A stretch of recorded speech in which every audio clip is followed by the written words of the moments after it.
Naomi and Martin. Oh, Naomi, the best bacon sandwich maker. Martin, yeah. Just Martin. Yeah. He washes up. He's all good. And we are both coaches who work with people on their mindset, energy, happiness, and confidence. Okay, and we do this by building clients' sort of mental fitness, we call it.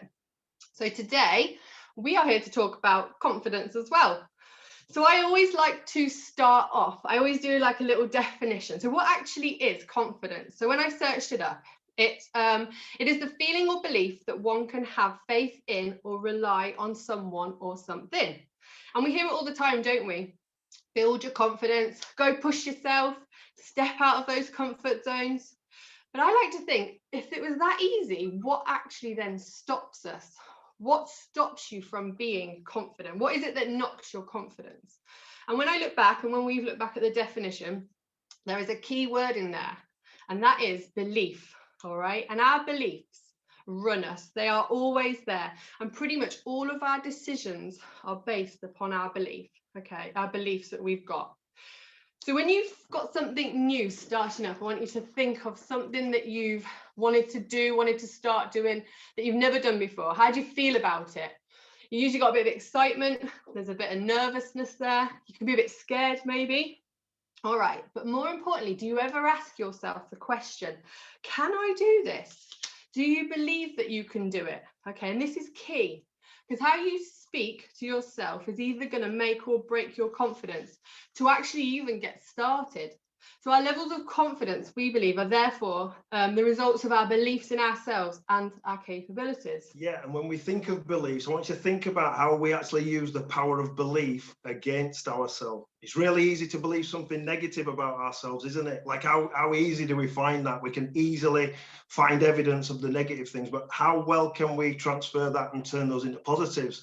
I always say it's like we have this power within ourselves, but then we deny we have this power when someone tells us that we can use it to affect change and be confident. We say, no, I couldn't possibly do that, but we're already using it against ourselves. So all it is, I always say to people, if you can think about how do you act and how do you get to the point where you lack confidence, because if you can find how you lack confidence in a certain area, all you've got to do is reverse engineer it and you'll become confident. Okay. Yeah.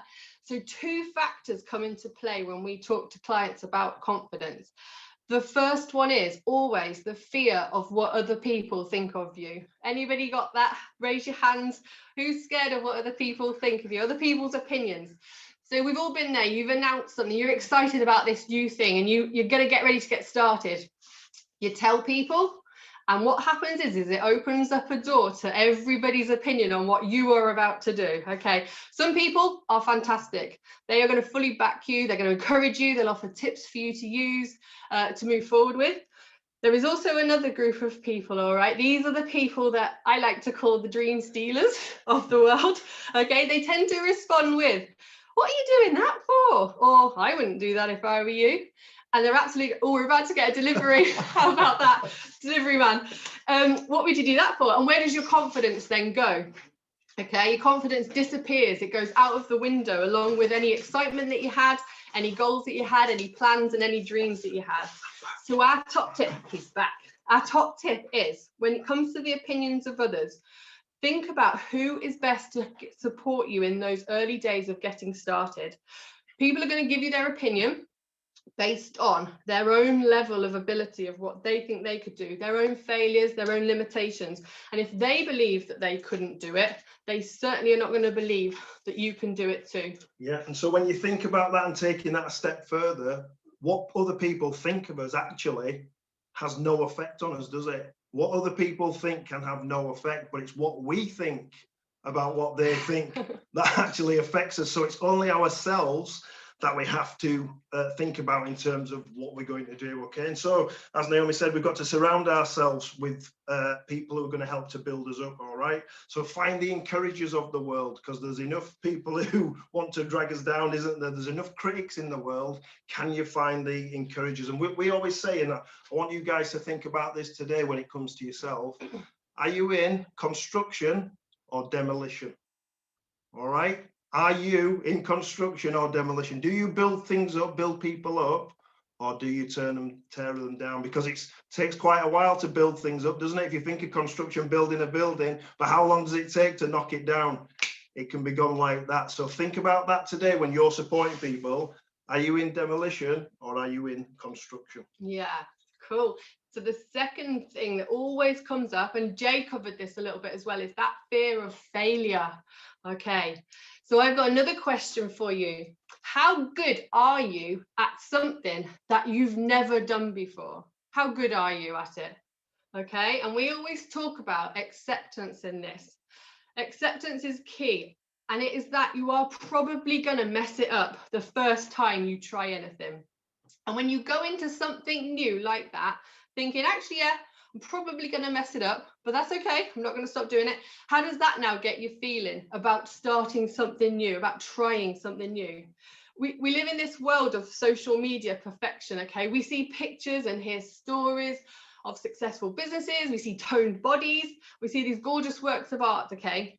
But what we don't see are the first attempts at it.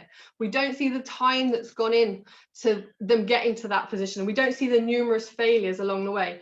Like, no one gets it right first time. No, and I absolutely love football. I think of two of the most confident, probably most successful footballers that have ever lived. And I think of Lionel Messi and Cristiano Ronaldo. Okay, so Lionel Messi said, it took me 17 years and 114 days to become an overnight success. All right. So I think everything that you're going to get confident at is going to take time. When I think of Cristiano Ronaldo, when he was at Manchester United the first time, they used to have a pitch behind the Cliff training ground where he used to go and practice all the skills before he took them into training and then onto the pitch in Old Trafford. So he made all his mistakes, he messed it up, but he had nobody there watching him to then maybe mock him and take his confidence. So he built his confidence in private.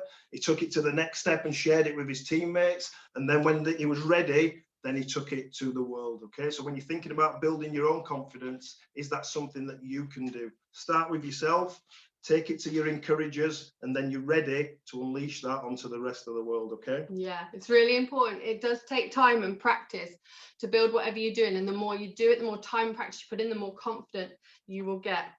And also, do we ever really fail at anything, or do we just learn how not to do it?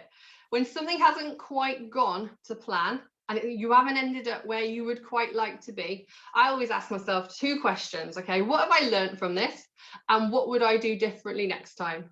All right, you might get little comments from people, those little "oh, I told you so's," but the one thing I've learned, and what we've learned, and we said it before, you have a choice always as to whether you take on the opinions of others. All right, it's easy for people to comment, it's easy for them to be in demolition, all right, because they're not doing it, and it's because of their own fears and their own beliefs and their own limitations, and that's okay. That's exactly where they are at. All right, what matters most is that opinion that you have of yourself. Yeah, and we often talk about, it's like from the moment we're born to where we are now, we've gone along through life and people have given us things to carry, haven't they? So I always talk about the rucksack that we carry through life, and people give us rocks to carry over things to go along our journey. Now, some of those things are not very nice things. And so I ask, if somebody gives us a present or a stone or a gift that's not going to be helpful to us, what are our options? Most of us keep it, carry it around, and then it gets really heavy and we find ourselves not in a great place. What would you do with something that you didn't really want? Can you politely give it back? If you can't politely give it back, can you keep it and then find a place to put it down before you carry on? Okay. Yeah, so confidence starts with you. Okay, it starts with the belief that you can do it. Okay, I have a belief that we are all so full of so much potential, all right, that when we decide not to let our fears of what others think and if we change how we view failure, we can go on to achieve our goals. Okay, so stop looking outside of yourself for any permission or any validation from anyone, and go inside of yourself first and seek that permission and that validation from you. All right, and then watch what happens to your confidence when you do. Yeah, cool. Thank you very much. Thank you.